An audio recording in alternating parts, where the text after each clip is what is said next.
Good morning, students. My name is Atul Pandey. I am chemistry teacher in Brilliant Academy Inter College. आज का chapter है class 12th का chapter है, बहुत ही अच्छा चैप्टर है, विलियन या सोल्यूशन। आज हम लोग सोल्यूशन चैप्टर की बात करते हैं, विलियन चैप्टर की। ये चैप्टर बोर्ड के दृष्टिकोण से, कंपटीशन, नीट, आईआईटी, जी के दृष्टिकोण से बहुत ही इंपॉर्टेंट है। क्या है सोल्यूशन, क्या है विलियन? देखिए, सोल्यूशन दो कंपोनेंट से मिल करके बनता है। एक होता है सोल्यूट, जिसे हम लोग कहते हैं विलेय, और दूसरा होता है सॉल्वेंट, जिसे हम लोग कहते हैं विलायक। जब सॉल्यूट को सॉल्वेंट में मिक्स कर दिया जाता है तो जो मिक्सचर बनता है उसे हम लोग क्या कहते हैं? सॉल्यूशन कहते हैं। उसे हम लोग सॉल्यूशन या विलेयन के नाम से जानते हैं। सॉल्यूट को सॉल्वेंट में हमने मिक्स किया, जो मिक्सचर बना वो सॉल्यूशन होगा। देखिए, यहां पर ध्यान देने की बात यह है कि हमें यहां पर केवल ट्रू सॉल्यूशन की ही बात करनी है, केवल ट्रू सॉल्यूशन की। ट्रू सॉल्यूशन कह लीजिए या कह सकते हो हमें केवल होमोजीनस सॉल्यूशन की ही बात करनी है और कुछ नहीं। केवल होमोजीनस सॉल्यूशन के बारे में हमें पूरे चैप्टर में पढ़ना है। पूरा चैप्टर होमोजीनस सॉल्यूशन पे ही डिपेंड होगा। तो मेन बात आती है कि आखिर होमोजीनस सॉल्यूशन क्या होता है। ठीक है, तो होमोजीनस सॉल्यूशन का मतलब आपको बता दें। मेरे साथ हेडिंग लगाते रहिए और नोट्स को प्रिपेयर करते रहिए, बहुत आपको बेनिफिट मिलेगा लास्ट पूरे चैप्टर तक। होमोजीनस सॉल्यूशन क्या होता है? ऐसा solution when solute is completely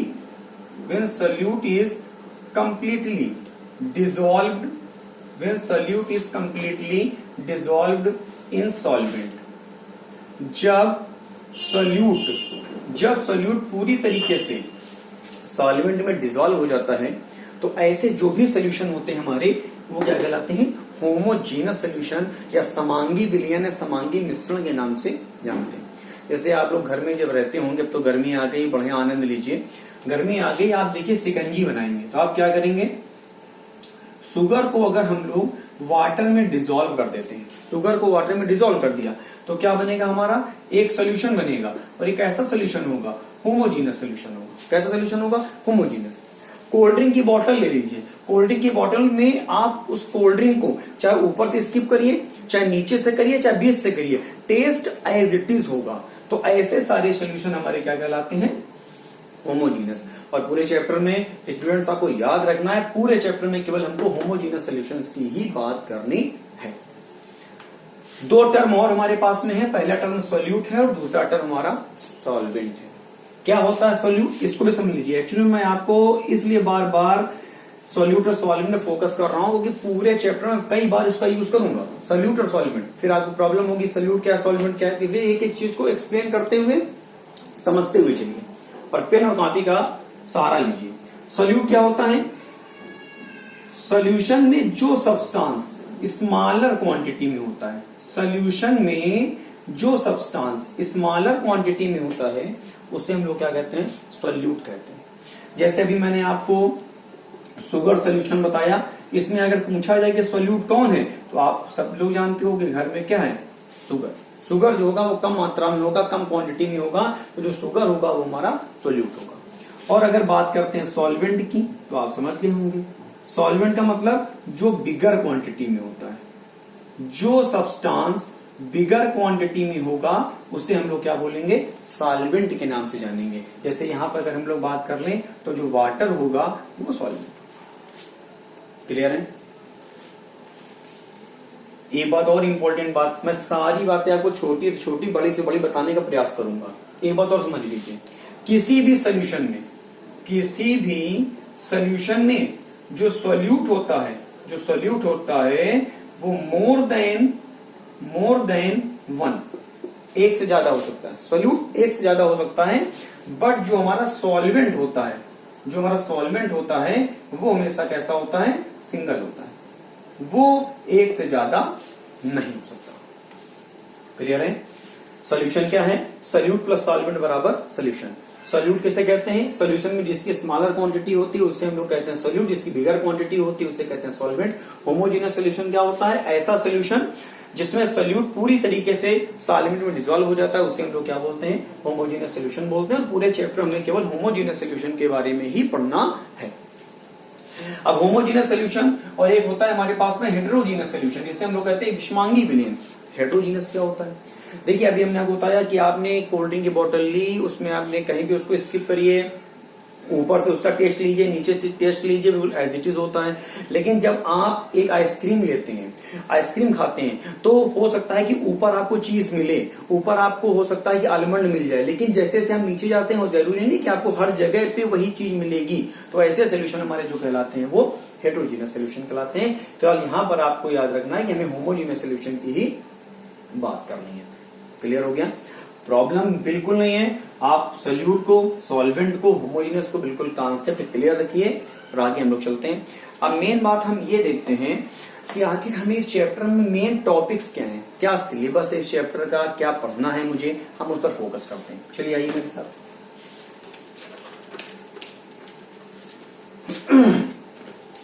heading लगाइए मेरे साथ में कि क्या टॉपिक्स पढ़ने हैं आपको इस पूरे चैप्टर में।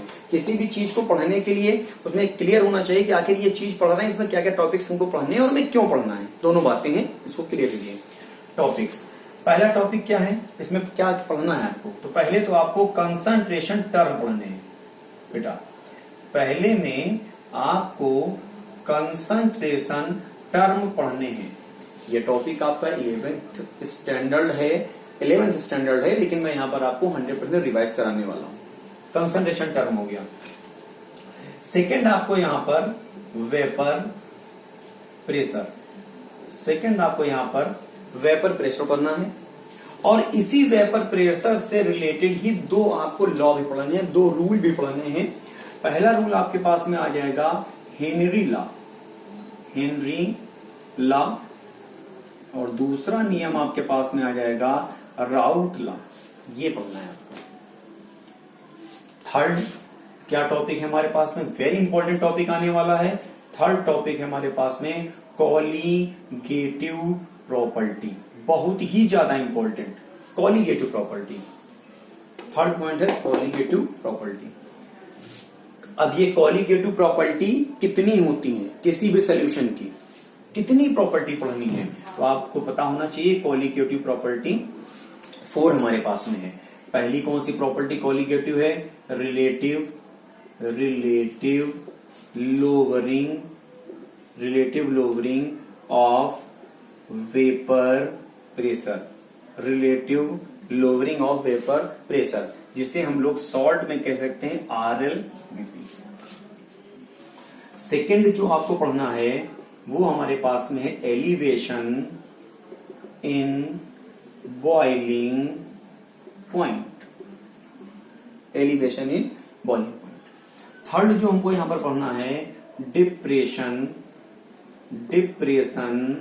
In freezing point, depression in freezing point. और जो फोर्थ कॉलीगेटिव प्रॉपर्टी है उसे हम लोग कहते हैं osmotic pressure, osmotic pressure denoted by pi. पहला टॉपिक था कंसंट्रेशन टर्म पढ़नी है, दूसरा वेपर प्रेशर पढ़ना है, तीसरी कॉलीगेटिव प्रॉपर्टी पढ़नी है, और लास्ट जो वेरी इंपॉर्टेंट टॉपिक होगा इस चैप्टर का, जिसे हम लोग क्या कहते हैं? Want half factor. इतना टॉपिक आपको इस पूरे चैप्टर में कवर करना है। मैं एक एक चीज आपको एलाबोरेट करूंगा, नो प्रॉब्लम, कोई टेंशन नहीं लीजिए। एक एक चीज एक्सप्लेन करके मैं आपको बताऊंगा। फिलहाल आप इसको जो है नोट करिए और उसके बाद तुरंत मैं आपको कैरी ऑन करता हूं।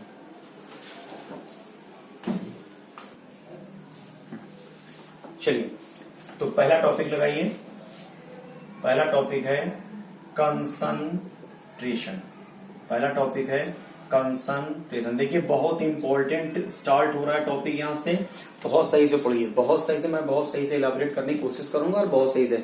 और एक कॉपी कलम लेकर के नोट्स को तैयार करिए। अगर आप नोट्स नहीं तैयार करेंगे तो कोई भी उसका बेनिफिट नहीं मिलेगा। उसको रिवाइज करते रहिए और मैं लगातार आपको हर टॉपिक के बाद असाइनमेंट भी दूंगा, जो कि आप अपने घर पर करिएगा। कोई प्रॉब्लम आती है तो कमेंट नीचे हमारा जो है लिंक रहेगा, उस पर आप अपनी प्रॉब्लम लिख सकते हैं।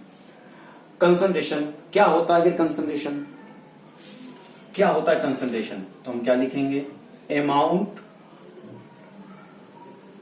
Amount of solute, amount of solute in per liter of solution, amount of solute in per liter of solution और per KG of solvent is called concentration of the solution. देखिए, जो सॉल्यूट का amount होगा, solute का जो amount होगा वो 1 litre में कितना है? सॉल्यूट का अमाउंट, सॉल्यूट का विलेय की जितनी मात्रा 1 लीटर विलेयन में होगी या पर केजी ऑफ सॉल्वेंट विलायक में होगी, उससे हम लोग क्या कहेंगे? Concentration of the solution. याद रखिए, पूरे चैप्टर में आपको 99% 99% आपको जो सॉल्यूट का जो कंपेयर है वो आपको किससे कराना है? सॉल्यूशन से कराना है। 99 हर टर्म में आपको सॉल्यूट का जो अमाउंट होगा वो सॉल्यूशन के रिस्पेक्ट में ही ज्ञात करना है। केवल एक हमारे पास एक ऐसी टर्म है जिसमें हमको सॉल्यूट का अमाउंट सॉल्वेंट के टर्म में ज्ञात करना है, जिससे हम लोग कहते हैं मोलैलिटी, जिसे हम लोग क्या कहते हैं? मोलैलिटी कहते हैं। अब कंसंट्रेशन में कौन कौन से टर्म है? देखिए, हमने क्या बताया कि सॉल्यूट कितना होगा सॉल्यूशन में, सॉल्यूट कितना होगा सॉल्यूशन में, उसकी रिप्रेजेंटेशन को डिनोट करना ही क्या कहलाता है? कंसंट्रेशन। बहुत सारे टर्म हमारे पास में हैं, लेकिन मैं इन कंसंट्रेशन की जो टर्म है इनको मैं 2 पार्ट में डिवाइड करता हूं। एक पार्ट हमारा होगा टेम्परेचर डिपेंडेंट, एक पार्ट में ले रहा हूं टेम्परेचर डिपेंडेंट और दूसरा पार्ट में ले रहा हूं टेम्परेचर इंडिपेंडेंट। इससे आपको आसानी हो जाएगी, आपको पता लग जाएगा, कोई दिक्कत नहीं है। सांद्रता की जो हमारे पास में मेथड्स हैं किसी भी सॉल्यूशन की कंसंट्रेशन को डिटरमाइन करने के जो तरीके हैं उनको मैं ताप के आधार पे 2 पार्ट में डिवाइड करता हूं। एक पार्ट है टेम्परेचर डिपेंडेंट और एक है इंडिपेंडेंट। टेम्परेचर डिपेंडेंट का मतलब क्या हुआ? जिसके पास वॉल्यूम होगा, और यहां पर क्या हुआ? जिसके पास में मास होगा। मतलब जिसके पास में वॉल्यूम नहीं होगा वो टेम्परेचर इंडिपेंडेंट होंगे और ये सब डिपेंडेंट होंगे। तो वो आपने देखा होगा कि जब प्लास्टिक की जो बॉटल्स होती है कभी कभी उसका जो कैप होता है ना बहुत टाइट हो जाता है, खुलता नहीं है, तो हम लोग क्या करते हैं उसके टेम्परेचर को हल्का सा बढ़ा देते हैं तो वो जो कैप होता है ना वो खुल जाता है। तो कुछ ऐसी टर्म है जो टेम्परेचर डिपेंड करेंगे, टेम्परेचर पर वही टर्म डिपेंड करेंगी जिनमें वॉल्यूम होगा, और जिनमें वॉल्यूम नहीं होगा मतलब जिनमें मास होगा वो हमेशा टेम्परेचर इंडिपेंडेंट होंगे, उनके ऊपर टेम्परेचर का कोई भी इफेक्ट नहीं पड़ेगा। अब कौन कौन से टर्म है उनको आपको एक एक करके बताता हूं। लिखिए, पहला टर्म क्या होगा? Percent V by V and percent W by V। ये पहला टर्म होगा percent V by V and percent W by V। मैं एक एक करके आपको बिल्कुल एक्सप्लेन करूंगा, पहले आप इसको समझिए और नोट करते रहिएगा। दूसरा टर्म हमारे पास में जो आ जाएगा उसको कहेंगे हम लोग मोलैरिटी। क्या कहेंगे? मोलैरिटी, जिसे हम लोग कैपिटल M से रिप्रेजेंट करते हैं। तीसरा जो टर्म हमारे पास में आने वाला है जिसको हम लोग कहते हैं नॉर्मेलिटी, जिसको कैपिटल N से रिप्रेजेंट किया जाता है। ये सब टेम्परेचर डिपेंडेंट है। फोर्थ में हम लोग ले आएंगे पीपीएम। पीपीएम भी एक प्रकार की कंसंट्रेशन टर्म है आपका, जिसको हम लोग बोलते हैं पार्ट्स पर मिलियन के नाम से जाना जाता है। पीपीएम हो जाएगा V by V and ppm हो जाएगा W by V। और एक लास्ट में हमारे पास में टर्म बचती है जिससे हम लोग क्या बोलते हैं? फॉर्मेलिटी। फॉर्मलता, very important terminology, very important term है। ये वो टर्म है जो कि टेम्परेचर डिपेंडेंट है, क्योंकि इनके पास में सभी के लिए क्या होगा? वॉल्यूम होगा, सभी के लिए वॉल्यूम होगा। अब टेम्परेचर पे जो नहीं डिपेंडेंट करते हैं वो क्या हो जाएंगे? तो यहां पर नंबर 1 हो जाएगा आपका परसेंट वेट बाई वेट। दूसरे की अगर बात करते हैं हम लोग, और कौन डिपेंड करता है, तो चलो भैया कोई दिक्कत नहीं है, हम आपको बता रहे हैं। दूसरा हो जाएगा मोल फ्रैक्शन। मोल फ्रैक्शन जिसे हम लोग एक्स से या इसे हम लोग CHI काई कहा जाता है, काई वर्ड से भी इसको हम लोग रिप्रेजेंट करते हैं, काई। तीसरा मोलैलिटी। मोलैलिटी जिसे हम लोग स्मॉल m से रिप्रेजेंट करते हैं। और लास्ट में हमारे पास में जो आता है ppm W/W। ये वो यूनिट्स हैं टेम्परेचर इंडिपेंडेंट, ये वो यूनिट्स हैं टेम्परेचर डिपेंडेंट, और ये सारी यूनिट्स किसी भी सोल्यूशन की कंसंट्रेशन को डिटरमाइन करने की मेथड्स हैं, तरीके हैं। अब एक इंपॉर्टेंट बात मैं आपको बता रहा हूं, यदि आपको मोलरिटी दी गई हो, नॉर्मेलिटी निकालनी है, तो आप आसानी से निकाल लेंगे। आपको मोल फ्रैक्शन दिया गया है, आपको मोलैलिटी निकालनी है, तो भी आप आसानी से निकाल लेंगे, नो प्रॉब्लम। लेकिन अगर आपको मान लीजिए मोल फ्रैक्शन दिया गया और कह रहा है मोलैरिटी निकालिए, या मोलैरिटी दी गई और आपसे कह रहा है मोलैलिटी, मतलब अगर आप सीधे एक कॉलम में चल रहे हैं तब तो कोई दिक्कत नहीं, आपका न्यूमेरिकल्स जो होगा बड़ी आसानी से हो जाएगा। लेकिन अगर आपको एक टर्म से, एक कॉलम से दूसरे कॉलम में अगर आपको ट्रांसफर होना है, एक से दूसरे में ज्ञात करना है, तो आपको खासी एक बहुत ही इंपॉर्टेंट जो मेथड्स है, जो टर्म है, उसका हमको यूज करना पड़ेगा, जिसे हम लोग क्या कहते हैं, डेंसिटी, जिसे हम लोग रो या डी से रिप्रेजेंट करते हैं। अगर आप इस कॉलम से इस कॉलम किसी यूनिट को जानना चाहते हो या इससे इसको जानना चाहते हो, तो 100% आप क्या करोगे, डेंसिटी के बिना ये पॉसिबल नहीं है। यहां पर चलोगे तो आपको डेंसिटी की खासा जरूरत नहीं पड़ेगी, हो सकता ना भी पड़े। यहां चलोगे तब भी आपको डेंसिटी कोई खास जरूरत नहीं पड़ेगी। ये वो टर्म थे। तो कंसंट्रेशन क्या हुआ, सॉल्यूट का जो अमाउंट होगा, जो पर लीटर ऑफ सोल्यूशन में डिपेंड होगा, उसे क्या बोलते हैं हम लोग, कंसंट्रेशन बोलते हैं। ये टर्म है। इनमें कौन सा टर्म बहुत इंपॉर्टेंट मैं बता रहा हूं। पहला मोलरिटी, जिससे बहुत सारे क्वेश्चंस आते हैं आपके IIT में, जी में, नीट में, बोर्ड्स में, बड़ी इंपॉर्टेंट क्वेश्चंस हैं। पहला मोलरिटी हो गया, दूसरा नॉर्मेलिटी हो गया, थर्ड में आपका मोलरिटी हो गया, और मोल फ्रैक्शन को भी आप कायदे से समझ सकते हैं। तो इसको आप नोट करें, और इसके बाद मैं आपसे एक एक करके मैं आपको एलाबरेट करता हूं, एक्सप्लेन करता हूं। एक नोट करिए आप।